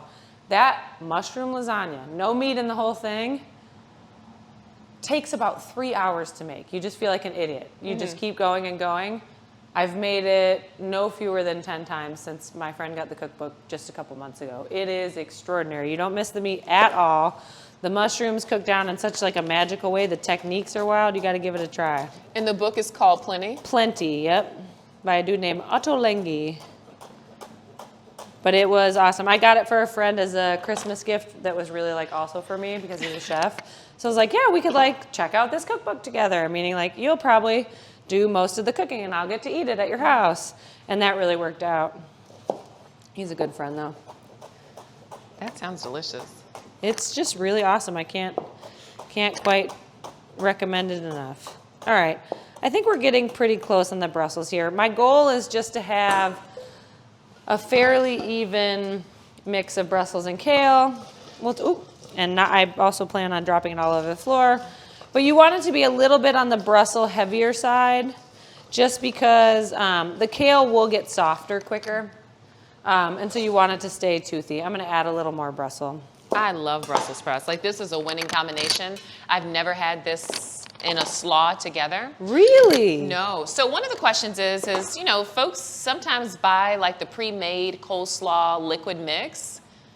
What do you say to that? The liquid mix or Yeah. See, I'm all about buying the coleslaw like chopped The up. veggies chopped already. Yep, I do it. Like they have the one that is, I'm a chef or whatever, but the one with the broccoli and the carrots and the whole thing that you buy in the pouch, I love getting that. I get some ginger dressing from my local sushi place because they'll sell you that on the side, just so everybody knows, for like $5. Any sushi place, just ask for the ginger dressing, toss it in there. That's really good. As for buying packaged slaw dressing, I guess it just depends on why. Like if it's for the ease of it, or you're really in a rush, or you're really not confident. But coleslaw dressing is all of 4 ingredients, usually something you have on hand. And we've got, it's not like I'm preservative free. We're using mayonnaise, right? But depending on what mayonnaise you use, you could be at Whole Paycheck getting some nice mayonnaise if you want to. It's really helpful to make your own stuff. Did you say whole paycheck? Yeah. Is that whole food? But it's really helpful to make your own, because also you can tune it to your seasonings, right? I had a friend who made made coleslaw dressing for like a cafeteria. And dude would make a big thing of it, no doubt, about twice the size of that. And there'd be a 5-pound bag of sugar in there. A 5-pound bag of sugar in there. In the coleslaw? In the coleslaw dressing. And to be honest, when you look at the ingredients on a coleslaw dressing in a container, sugar or corn syrup's got to be one of the first 2 ingredients. Don't get me wrong, I like to add a little sugar to my dressing, but really, it's nice to be in control of your stuff. And again, that's where you can start doctoring it up. And your friends ask like, oh man, where'd you get this slaw, or where'd you get this dressing from? Maybe you add a lemon instead of cider vinegar. Maybe you're adding some fresh herbs. All of that is really going to give it a little something else. I'm not opposed to the store-bought. And honestly, Whatever makes you happy. A lot of folks, especially older folks, are used to things tasting the same way every time. So do what feels right for you and your fam. But if it's so easy and so cheap to make it yourself, why not do it? That looks beautiful. Can you kind of tilt it towards the camera so they could see that beautiful color? Ooh, yeah. And it smells good too because it's got that little bit of scallion. So far we've repeated different ingredients and different things. We've got scallions in the potato salad and in the slaw, so they're gonna kind of work together. They're gonna be friends. We got a little hot sauce in the chicken in 2 ways. We've also got a little in the potato salad, just those dashes if you remember. We're gonna have mayonnaise and everything. And sour cream's really gonna lighten that slaw up. So that is the last thing we have to make while we wait on that bird. So the bird's been in about 10 minutes. Yep. She's gonna need quite a bit. And it sounds loud, but I think that's the air conditioning. Sometimes that oven does not close very well. Okay, we got our mayonnaise again. We got our sugar again. We've got our sour cream. And to be honest, I told you guys to get garlic, but garlic powder works quite well. I did it the other day. Sorry to do that again. I did it the other day because I was at a friend's and they didn't have fresh garlic sitting around. They had the stuff in the jar, and I don't much care for that. It's got that funny flavor to it. But they had garlic powder. It was a very serviceable substitute. It really made a good deal. So just a little pro tip. I noticed that you put the eggs in the ice. What does that do? 2 things. One, it's going to cool them down so that they're not so hot that I can't touch them. But really, I also smacked them around in that pot so that the shells would crack. When I put them in the ice like that, with the shells cracked, it's going to really get under that skin. Depending on where you buy eggs or how you buy eggs, they can be a real nightmare. Fresh eggs are really difficult to peel. The fresher they are, the harder it is to get under that skin. If you're chopping for potato salad, it doesn't matter as much because if you have mottled skin, it's not like deviled eggs where you want them to look cute. But generally speaking, the easier the peel, the better. Here, we make deviled eggs all the time. We make potato salad all the time. So when we're peeling eggs, we're not peeling 3. We're peeling about like 65. And the easier they are to peel, the less you're going to cut your fingers. It's always the job after you graduate from chicken cutting is peeling eggs for hours. Okay, so as far as this slaw dressing goes, I'm going to do 2 of these little scoops of mayonnaise. I'm probably not going to use all this dressing, but I'm going to overshoot a little so it doesn't come up dry, and then we can save the rest. 2 scoops of mayonnaise. I'm going to do 1 heaping scoop of sour cream and a dollop. I'm going to hit it with a little pinch of sugar, nothing crazy. Like the emoji guy. Like the emoji guy, right? And then I'm going to salt after the fact because the mayonnaise is quite salty. The sour cream is going to cut it quite a bit. For the garlic powder, I'll use a spoon just so you guys can see. But I'm probably going to use 1 leveled cereal spoon. I'm going to whisk my dry ingredients together real quick.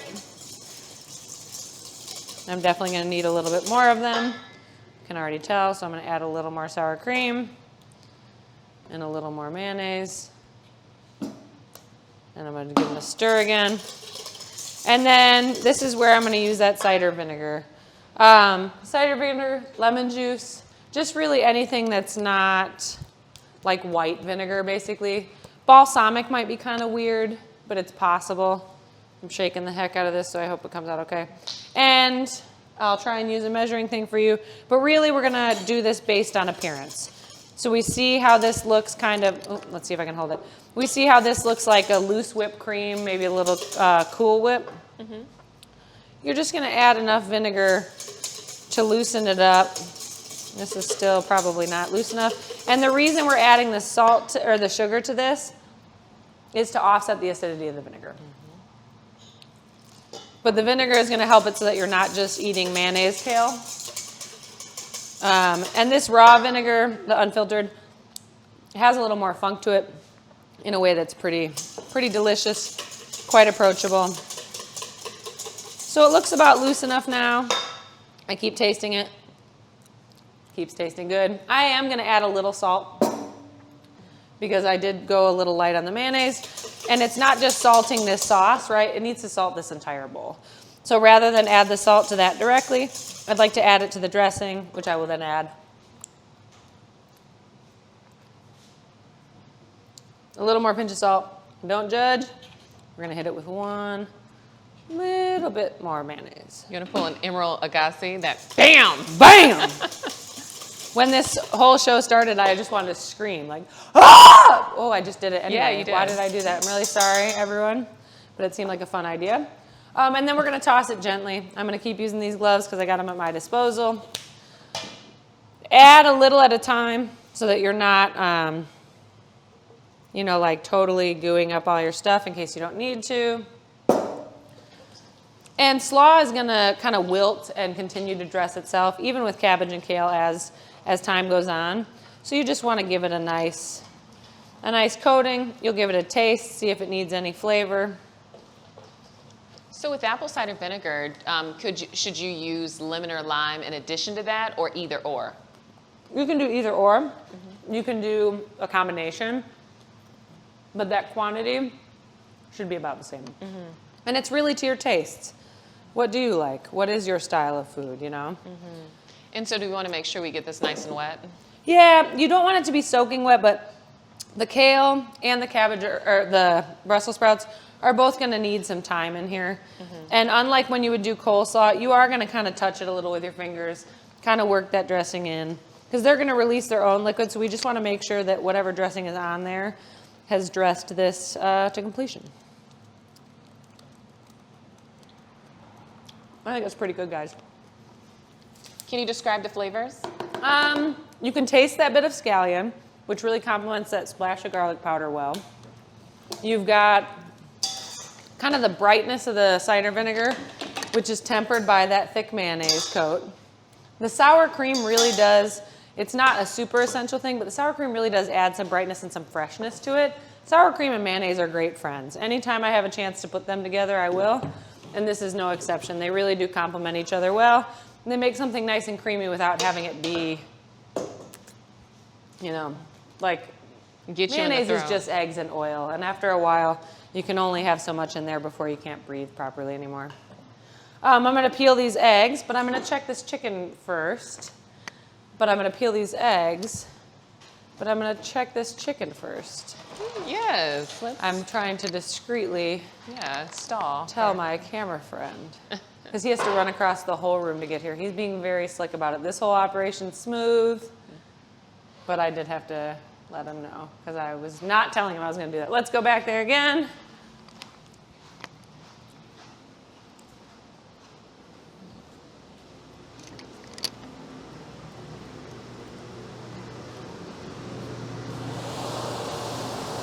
It is looking good. It's still quite some ways away from being done. But I am gonna flip the pieces that are easy to flip, because I don't think it's a terrible idea, just the drumsticks. I do not wanna flip the skin side meat. My birds are probably still about 15 minutes out. Don't know about yours. So can you repeat that? Yeah. Because when you were back there, we couldn't really. It got loud. I flipped the drumsticks, and you could probably flip the wings. They're both pieces that have skin on all sides. But for the ones that have skin only on one side, I don't want that skin on the bottom of the pan. I want it up, continuing to render fat. The skin on top kind of adds as like a magical moisture layer. So as it's on the top of the bird and it continues to cook, the fat starts to continue to render out of the skin, and it will soak around the chicken. It'll get all up in there. It'll be very delicious. So after you turn it, do you want to hit it again with the Crisco? No, because I sprayed the bottom of the pan. Got so it. I think the bottom of the pan is enough. Plus, the Crisco was really to get it started. But now that fat is rendering out of the skin, we're going to see a lot more color on those chickens. And they're looking pretty good. Got my little eggs here. I'm tempted just to eat one, but I will not, because I only cooked 3. What is your go-to egg brand? I like these, what are they, pasture-raised Vital Farms, because they're everywhere. It's not necessarily because it's my favorite, but they are, I mean, how do I say this delicately? Raising chickens in any context for eggs or for poultry is a brutal business, and so what is ethical looking to us is not ethical maybe looking when we actually see it. So there are all kinds of egg farmers and chicken farmers in Wisconsin, a lot of them doing things in a really sustainable way and a really ethical way, but they're kind of dinosaur birds that are all crammed together. And even when you think of a free-range chicken, that doesn't mean anything. Those aren't really moving anywhere. This company actually kind of backs up what it does with some real action. It doesn't make its hens lay eternally. You know what I mean? There are some really good parts to it. But honestly, I like Amish eggs mostly. You just can't always find them someplace because if they don't say free range or whatever, free range is a certification like organic. Again, a lot of times it doesn't mean anything. If you buy something from the Amish and it is an Amish grown product, the Amish are still taking care of animal husbandry the way they were 200 years ago. So you're going to find a product that it aligns with their standard. When we were opening the restaurant here, we had to decide basically where we were going to save money and where we were going to spend money. And chickens was one of the things that I would not budge on. I was like, we're doing free range chickens. And the more I became aware of the process of raising birds, and then also the branding and marketing of what is free range, what is cage free, what is whatever, it became immediately apparent that free range is really another thing that is a large cooperative of farmers or a large organization pays for that so that somebody who's at Whole Foods goes in and grabs that because it aligns with their values. Does it mean that that stuff is not free range? No, it means that it is passing some certification. Does it mean that all the rest of the eggs in the grocery store are not free range? No, it does not. If you're catching an Amish bird or something, that's kind of what we focused on. And so we've always had Amish chickens here, but nothing's ever been certified free range because I'm not rich. And jobs cost money, and I had to decide whether I was going to pay someone a living wage or pay for chickens that had a certificate. Anyway, that is a perfect hard-boiled egg. Can we get a close shot on this real quick? That was just, I think that was Raina's helping, like, hey, don't forget about your eggs. And you can chop them however you want. They will continue to break down in the potato salad, but I like to just cut them in quarters and then just do a rough chop across them. Doesn't have to be perfect. Some people like to grate it over a sieve. I mean, everybody's got their own egg thing. Do you have any egg tricks? No, you're not. How long have you been vegan? For a little over a year now. Well, Okay. a year and a half now. Dang. Yeah. How was a vegan pandemic? It was the best thing because I Really? didn't have to worry about going out, taking lunch dates, dinner dates. I could just make my own food. That's awesome. And like you didn't say, have you're to- more in control. of Yep, what you get goes to into control it. the seasoning and stuff. Yeah, that's excellent. I never thought about that. Like going out to eat has got to be tough. Yeah. Because they're always sneaking something in your food. Always, always. I mean, if you go out for Thai food, there's no Thai restaurant in the country that doesn't use fish sauce in something. Doesn't matter how much they tell you that curry is vegan. The lie detector has determined that that is a lie. All right, this is actually looking pretty lit. I'm not gonna lie. We've got it nice and smacked together. The chicken needs a little longer. I think at this point we might just have to talk to each other Yeah, about let's our do that. feelings and about the future, That's great. about the world. Yeah. How's that taste? Really good. You want some? No. What if we have a taste tester just kind of taste how the sides are coming along? I got spoons. Yes. I got spoons. I hope you like mayonnaise. She looks like she's gonna cry. I will. All right. If she makes a face, I'm walking out. She doesn't like potato salad. It's really good. What flavors are you tasting? You don't You know. really taste the mustard. That's like the first flavor you taste. Dill. Oh.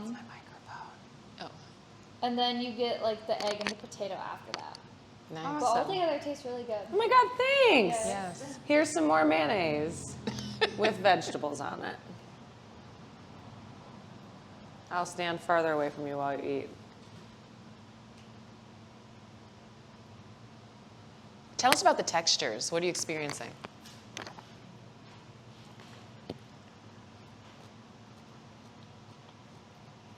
So it's very textured. You get the different textures of like the kale and everything in there. And it has like a nice acidity to it. It's that cider vinegar. It Yeah. might have too much acidity. What do you think? This is actually the first coleslaw I've actually ever liked, so I would say.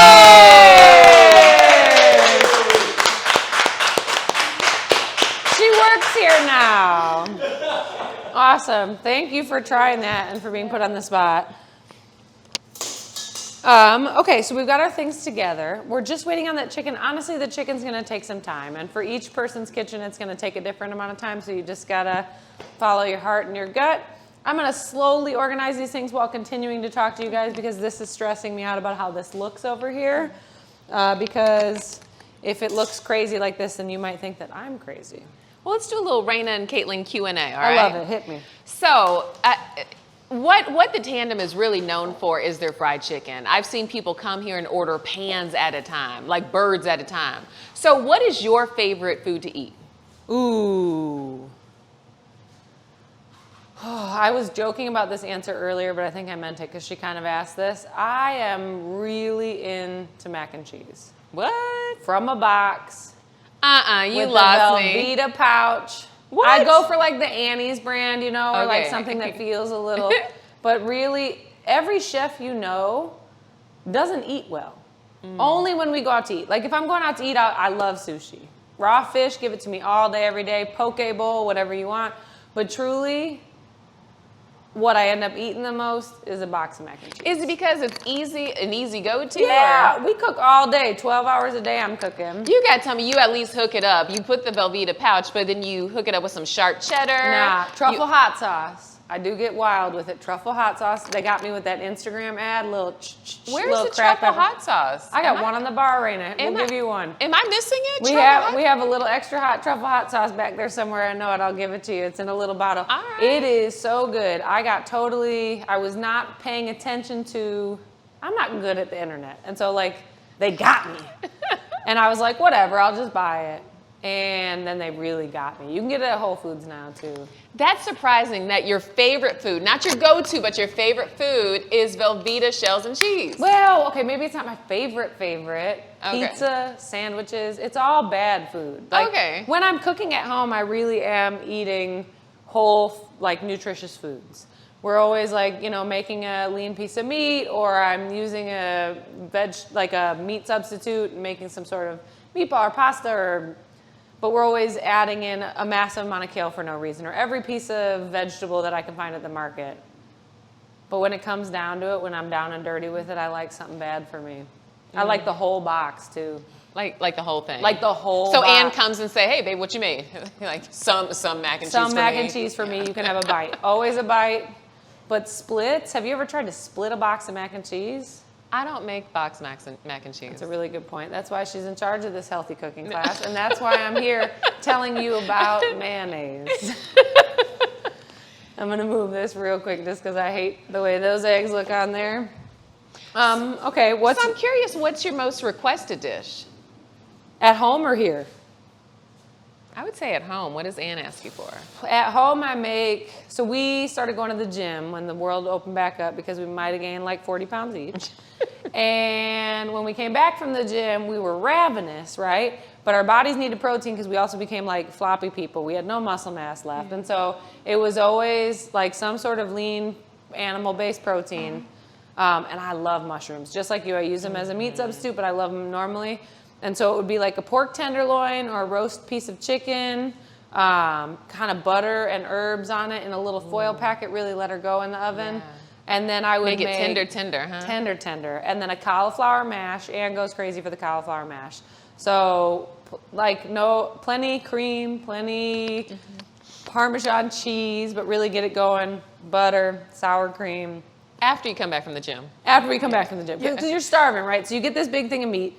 Then you're eating a whole head of cauliflower. And sure, you're eating plenty of dairy with it, but like you're eating a whole head of cauliflower, getting that all in you. And then usually like some sort of green beans or asparagus, depending on what was seasonal and feeling right, with a mushroom white wine sauce. Yeah. A side note about asparagus. Have you ever noticed that asparagus makes you gassy? No, I noticed it. It makes my pee smell funny. Yes, that's what I mean. Why is that? Right, I like have you're no not idea. the But si- every time I'm like, what's wrong with that? Ate asparagus yesterday. Yeah, you're like, ooh. You're in the bathroom panicking. Yeah. Have you ever eaten too many beets? Is this No. what we want to be talking about in this show? But I'm going to go there. Have you ever eaten too many beets? Listen, I love beets, not too many, because I know where you're going with this, but tell Don't the do people. it. Or just make a note, like in your planner or your phone, like ate a bunch of beets today so that the next day when you think you're bleeding out.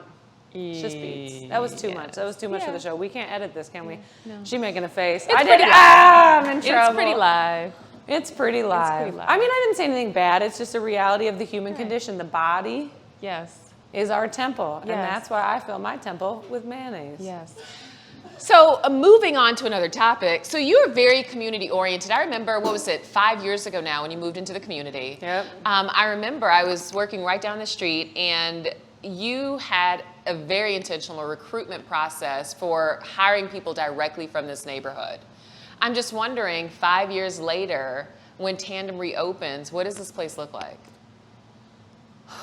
It looks a lot the same. It's a lot of familiar faces. Not everybody, honestly, the best part about hiring from within the neighborhood is being able to like know that someone can get to work, and if they don't get to work, time to come to work, you know, like around the corner. Yeah. We like to keep it, I don't know, in the family is what I would say. So our family has had over 150 young people who have worked here, and a lot have gone on to other places.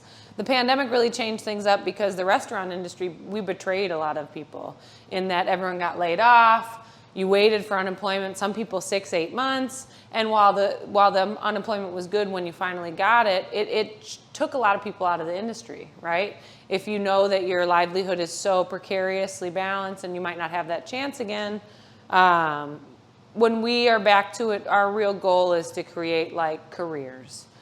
Real minimum, like real $15 minimum wage, paid time off. The folks who have been working here on and off, you know, That's they're fantastic. young. Yes. You know they're young, but they're not so young anymore, especially after this last year. And so They've rather grown up than, with you. They've grown up, and so rather than focus on young folks getting their first job, now we're talking about grown folks getting their first grown-up job. Like, let's make this a family-supporting career as opposed to, you know, a good job. Your typical in and out restaurant job. And a lot of restaurants in Milwaukee are doing that right now. They're putting their money where their mouth is. There was an article in the paper recently that featured honey pie and palomino and small pie, and the headline was like, restaurants struggle to retain staff, except those who basically aren't playing in their staff's face, like except those who pay people well. Yeah. And so there are some restaurant groups here that very quietly provide living wage careers, paid time off, health insurance buy-ins, cooperative benefits, and I think Milwaukee hasn't always been quite ready for it, but it doesn't matter if they're ready for it now. Like, we have to do this because restaurants are the new factories of our city. Amen. That's what's next in hospitality. Well, if you look at it, the north side and the central city used to have places where you'd go. You'd work at a machine shop. You'd work at a factory. There was a job that was there, whether it be a meat processing plant. And now at this point, all of those jobs have left the community. And the one thing that Milwaukee has in spades is new restaurants. There's still restaurants opening in a pandemic. We got like 10 new independent restaurants last year. So it's just a matter of finding a way for people who don't have like a college degree to have something that can support their family. Otherwise, our city never changes. And that's it. I'm gonna go check on that chicken yes. with you. Sorry. I keep trying to mix it up because I'm scared of the camera. A month in the woods made it very hard to remember what to look like. And I'm sweating. No, you're plant-based too. You're not gonna eat any I've of got this. something for you when you come back, a little more gassing up. All right.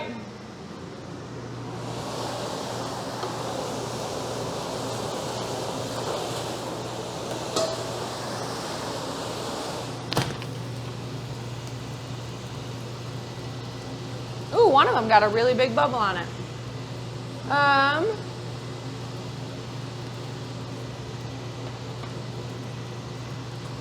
We will be back in just a second.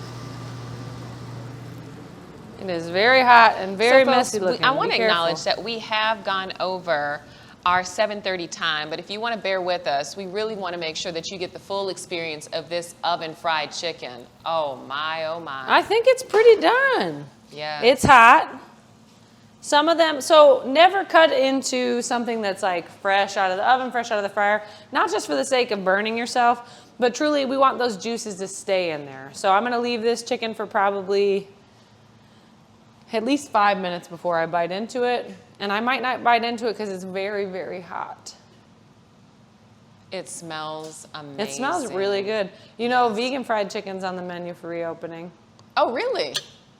Hey! Hey, I'm looking forward to that. Yes. Oyster mushrooms battered in silken thin tofu with tempeh blended in. Ooh. And then all of the seasonings are the same with a nut-based milk. Oh, that's going to be off the charts. So Andy says lots of respect to what Tandem did to help people during the pandemic. Do you want to just tell people who aren't aware, like what you did in serving hundreds of thousands of meals? Yeah, we served hundreds of thousands of meals. I don't know, the pandemic hit, and to be honest, we've been in business at that point for 3 years, going out of business for 2.5 of them, and it just seemed like it was pretty much guaranteed that we weren't going to make it out of that. And so the idea was, let's cook off everything in the building and give it to our neighbors, right? We've just laid off most of our staff. Our industry's really hurting, our community's really hurting, and our neighborhood right here is really hurting. We started doing that, and it really resonated with folks. So based on donations, partnerships on a local, global scale, we spent about $1.5 million making hundreds of thousands of meals for Milwaukee residents in need. And using that money not to just make the food and distribute it, but using a huge portion of that money, over $1 million, to pay restaurants that were struggling to stay open, to pay their staff to make this food. So we were dollar for dollar having restaurants cook meals that we then handed out the front door delivered. I mean, I'm a good chef, but I can't make 2,000 meals a day. And, you know, in July of last year, we were going along at a very steady clip. Right. So when you think about in a week, just to provide context, about how many meals would you say that were going out of these doors? At the peak, 9,000 a week, 8 or 9,000 a week. I mean, it got really wild out here. We had lines that would start outside in the morning at 8 a.m. and we wouldn't start till 11, lines going around the corner. We tented the whole parking lot so people had coverage. We had DJs come in so that they'd have music to listen to. You even had a refrigerator outside. We had a refrigerator outside from the Milwaukee Community Fridge. We had, we would get donations of all kinds of stuff. Gloriosos, of all places. I mean, there were so many people who contributed, but Gloriosos used to just bring piles of stuff that they weren't open in person for retail. We'd make Mother's Day baskets, Father's Day baskets of like nice cheeses and salamis. I remember even for Christmas when I came to label stuff for the neighborhood. Yep. And so we hundreds of gifts for neighbors. Yeah, we just became a community resource. We've always been a community resource hub, right? We're the first place you can go to say like, hey, Kate, can I wash some dishes for a minute? Because I really got to bust a move and whatever. And we would always do that. And hey, Ma, can I get some milk and some food for the house because the check isn't here yet? Cool. And we just kind of we extended that into, I don't know, whatever the heck we've been doing for the last 16 months. Yeah. And you didn't have to. No, but you who has to do anything? Yeah. Do we have to be kind to each other? Do we have to make sure our neighbors are fed? I mean, we're living in a world where if we're not going to do it, it's unlikely someone else will. Right. So that saying, be the change that you wish to see in the world, it may sound cliche, but this is what that looks like in action. Yeah, I think of it as more, how do I say this one without swearing? Use it or get off the pot, if you will. At some point, if you're upset with what's happening around you and you're not doing anything about it, then you're upset with yourself. And I'm not saying throw yourself on a grenade to save the world. And this past year has been a real struggle for me because I got so focused on helping everybody else that I forgot to help myself and really came on some hard times emotionally, mentally, and physically. But give what you can, help others where you're able. We're all gonna die soon anyway. Yeah, if we all got to die someday, what are we gonna die for? The Milwaukee Public Library, that's the tagline. Yes. We're all gonna die soon anyway. So get a good book. Yes. Seriously though, get a good book. The Milwaukee Public Library card was the first thing I did when I had my first day off when I was cooking in Milwaukee, because I moved here with no experience. I took every job I could, and I was working 3 jobs at once, almost 80 hours a week, just working myself silly. And one day I got to one of the jobs, and the people didn't show up to let us in for the brunch shift. And I had worked until 4 a.m. the night before at another job, came in at 8 a.m. to start working brunch. Nobody was there till 9. And at 9 I said, respectfully, I will not be here for the remainder of this shift. I will work the rest of mine. I will not be working here anymore after 2 weeks. I'm going to get a library card. And I went to the Milwaukee Public Library and took out way too many books, and then kept renewing them because I'm that jerk. The one that takes them out and then just renews the pile and renews the pile until someone puts a hold on it. But it's a great system. That's why I said yes to this, and you. And chicken. So while we're still waiting for the chicken to cool, I do have one more question. Yeah. So what made you choose the beautiful, eco-friendly Lindsay Heights? Lindsay Heights chose me. I had been moving around. I moved back to Michigan for a spell because I thought I wanted to be there. Turned out that was not true. And I knew I wanted to open a restaurant. I don't know why, but I kept telling folks I wanted to. And that rumor made it far enough around that it caught me in Michigan. And so my former boss and my mentor, Karen Bell, who's the chef and owner of Bavette, she sent me a text and said, do you still want to open a restaurant? There's this place for you. I think it would be a good fit for you. And then I got another text from Nell Benton, who is the owner of the National, and she said, do you still want to open that restaurant? I think there's this place for you. And the developers of the building and the neighborhood stakeholders had basically been pitching this idea to establish restaurateurs. And the spot seemed difficult for folks, right? There's not a built-in foot traffic. People have Things close really early. Things close really early. Things aren't open on Sunday. People have their misconceptions about the neighborhood. Fond du Lac is a freeway that happens to just be right out front of the front door. People going real fast sometimes. And so I came to look at the space because it had found me 4 states away. And I came to look at it, and it was completely gutted. None of this woodwork was finished. These floors were covered still. There was no bar, foot rail. The back patio was just a big gravel pit. And I came and looked, and I just loved the floors, and I loved the wood, and I loved the feeling of it. And I said, like, I think this is really cool. But what really happened was I started getting to know this neighborhood. And I inserted myself like a crazy white woman everywhere. I was at the Outpost pop-up shop on North at 16th, right across from the Juice Kitchen every day, having my coffee, checking my emails. I was bugging Manon and Joanne. I was walking the blocks. I was spending time with Venus. And the more I walked around, before folks, we had met each other, my favorite thing was everybody I ran into when I was walking these blocks were like, who are you?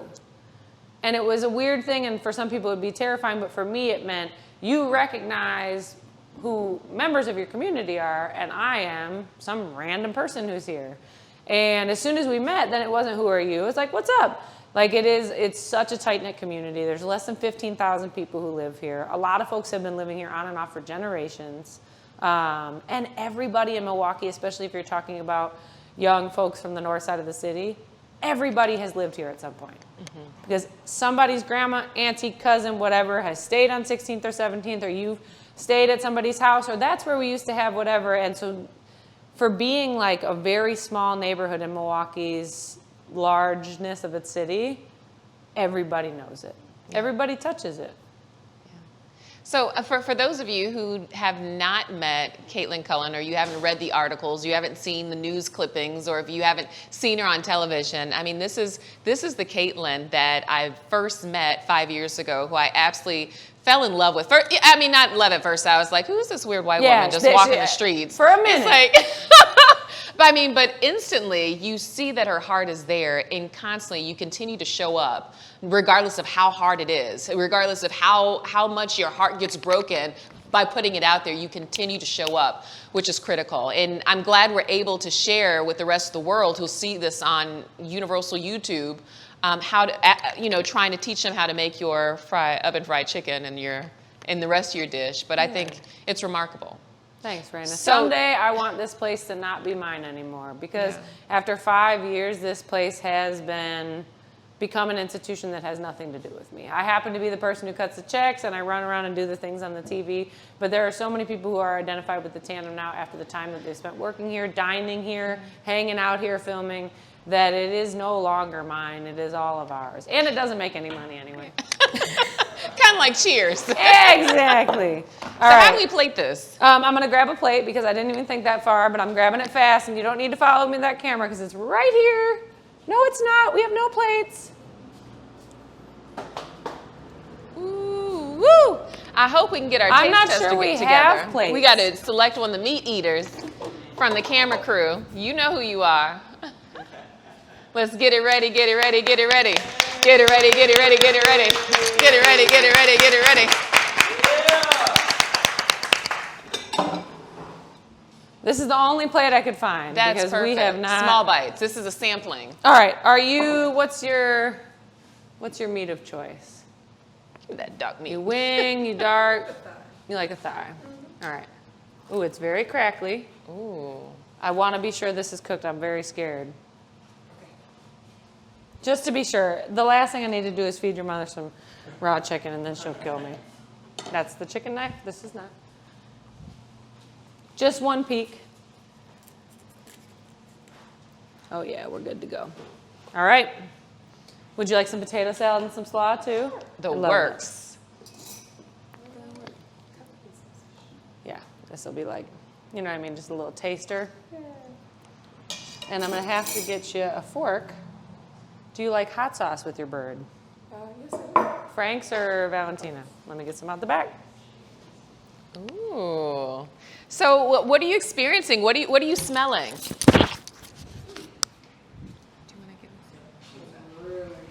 Here, let's just put this on you so they can really experience what you experience.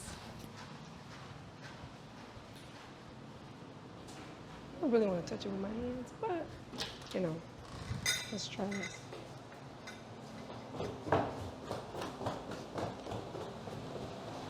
Mmm. Very flavorful. Mm-hmm. With the double crunch. It's really good. Seasoned well all the way through. It's moist. Mm-hmm.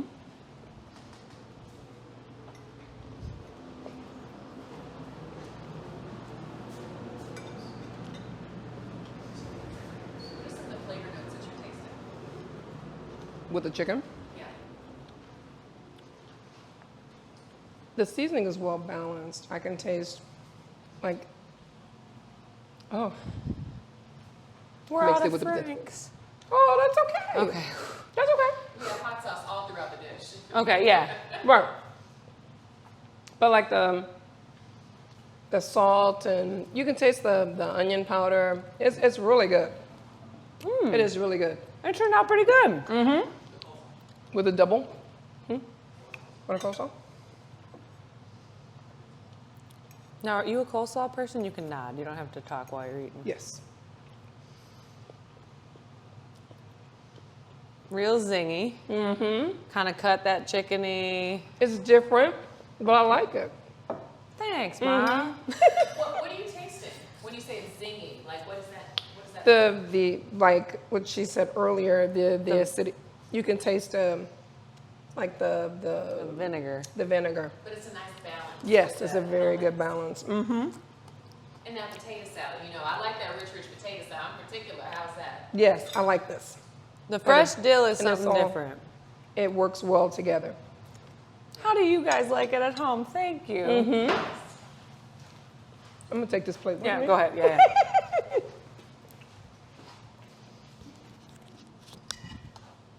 Well, I'll just keep eating a little, I guess. Yeah, well, you just keep on enjoying that. Well, folks, this is our show. Thank you so much to Chef Caitlin here at the Tandem. We have oven fried chicken that Mom over here said it's crispy. It's super good. Those flavors are so balanced, and looking at it, it looks perfectly cooked. This looks, you know, I may have to be what do you call it? A Flex-a-Vegan today. Because this looks so good. It smells delicious. This rich potato salad and this kale and Brussels sprout slaw. I know what I'm going to start bringing to, you know, the summer gathering. So thank you so much for your time. Thank you, Raina. Thank Yes. you guys for coming. Folks- And your angels. Yes, folks, you're tuned in to the Milwaukee Public Library virtual cooking class. This is the second class. Tune in next month. Again, they're the second Mondays of the month from 6 to 7:30. Check out our Facebook page, check out our Instagram page, and be sure to tune into our website to see who's coming next month. Next month, we're having our dear friend Alexa Alfaro. Oh, I love Yes, Alexa. her meet on the street. So if you'd like to get your Tai's roll now, on, right? yes. So if Got you'd you, like to get dog. your roll on, we're making a variety of spring rolls, from traditional spring rolls to a dessert spring roll and then a surprise spring roll. So stay tuned. Again, thank you for being here. Bye, Thanks, y'all. guys.